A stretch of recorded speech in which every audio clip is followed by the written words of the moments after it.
ripped out the throat of Mago. Of course, a scene which is not actually in my books. I'm sorry about that, George. It was all their fault. But yeah, whose fault is that? That was an incredible moment. You should hear who else you wanted to kill. Love that. How did that scene come about? I went to David and Dan, and just because I finished Conan, I was like, I've just chopped off 100 people's heads, and I felt like we should.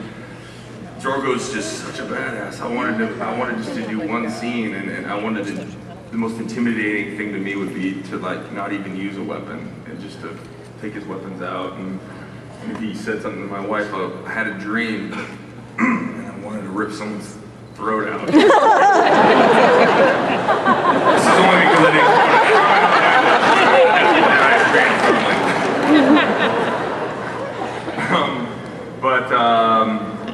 Yeah, I wanted to do something so it looked like he was just the baddest man in the world, and you know, and you guys, and I'm sorry about that, and I hope you like it and don't hate me. I love that scene. Thank you, sir. I love that scene. I think everybody here loved that scene.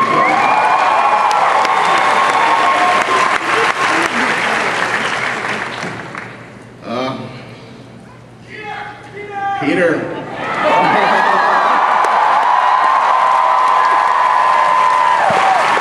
First of all, congratulations on the Emmy nomination, and I think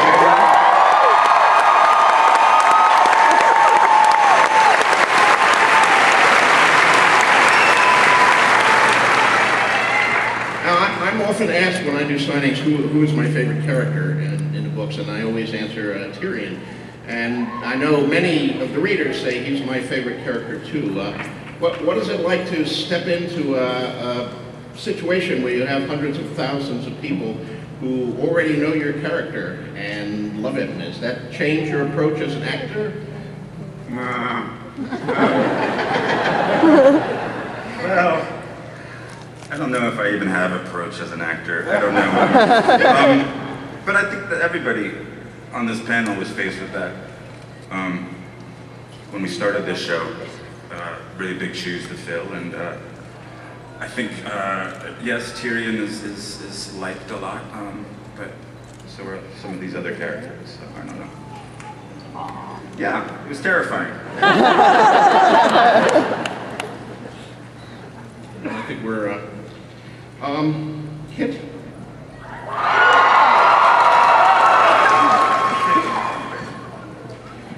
You realize that your poster is going up on the bedrooms of thousands of 15-year-olds? Scares the crap out of me. It's always been my prediction that you and Richard, Team John and Team Rob, will emerge here.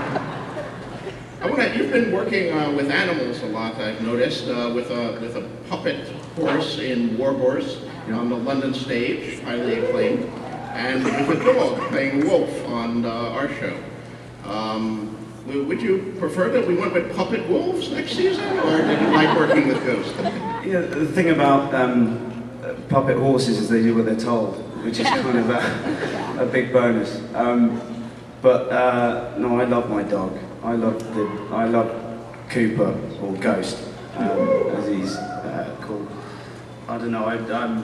Yeah, we got on very well. He just didn't do what he was told, and all he wanted was the bit of meat in my hand.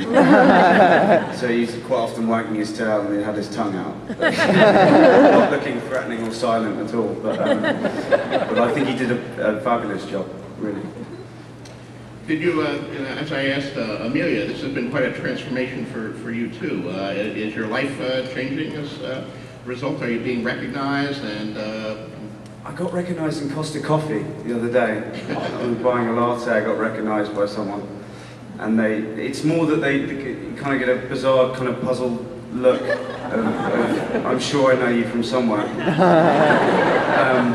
And then every now and again the question, have you read or you watched Game of Thrones? And at which point I say, well, actually, as it happened.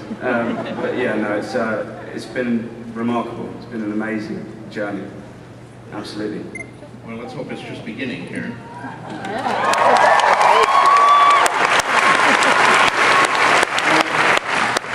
I know one one question that a lot of fans have asked me, and I'm sure it's one we should tackle here. We are preparing the DVDs now, and David and Dan, what can the fans expect on the DVDs and the Blu-rays? Will there be deleted scenes and extended scenes, or Can expect features? us droning on and on.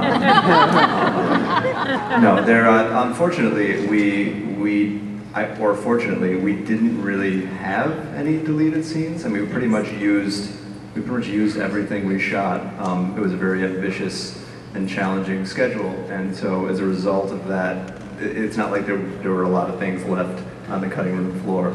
But the DVD team is putting together a lot of amazing supplementary material with art from Will Simpson, who is our storyboard artist, an old school 2080 comic book guy, Judge Dredd guy, Hellblazer guy, and he's done some really amazing work that's going to show up on the DVD that we're really proud of.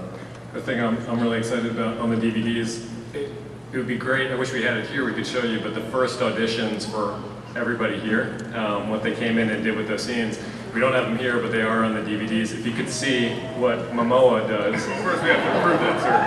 First we have to approve that. Yeah. Once Jason approves it and it goes on the DVD, because you need to see him doing, what's it called, the haka? Yeah. Can you get a little right now? It's the dance that won him the role of Jason Momoa. And by the way, this is a good time to probably say thank you to the fans, because we were looking all over the world for Khal Drogo, couldn't find the right person, looking. We went on to, there are the different threads where fans recommend the actors that they like, and Westeros. it was all Westeros, and there was a whole Khal Drogo one, and someone had Jason Momoa. And no offense, but I hadn't heard of you before that. I haven't kept up on my Baywatch, but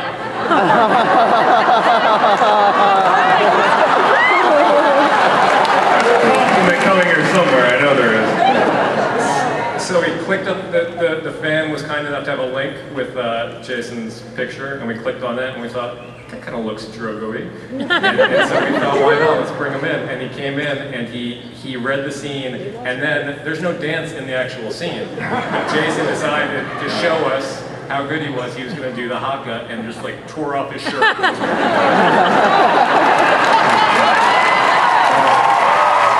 guys like to see that? That's something you want to see?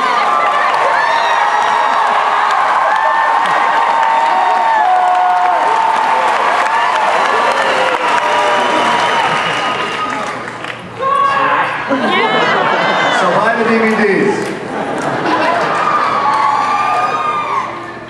Jason, I mean, what was it like? Almost all of your dialogue in the show is in a made-up language. That must have been an interesting challenge for you. Yes, it was very interesting. Actually, when I went to the table reading and I met the 50 cast members, David and Dan pulled me aside and they're like, oh, we got this great idea.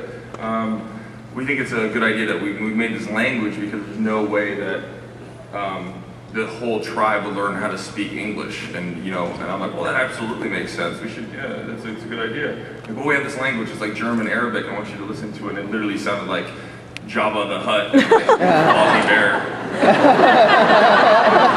Waka waka.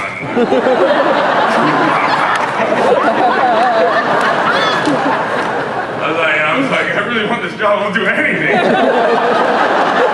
back to the hotel, and ordered a lot of pizza and got a lot of Guinness, and next thing you know, that's all it takes, a little bit of Guinness.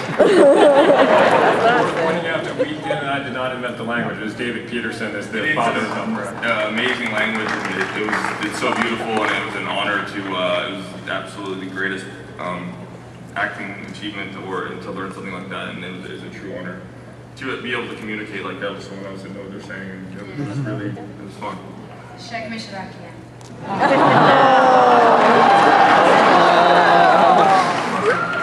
was that your favorite scene? Your great speech in Dothraki was an amazing scene. Yes, I mean that, George.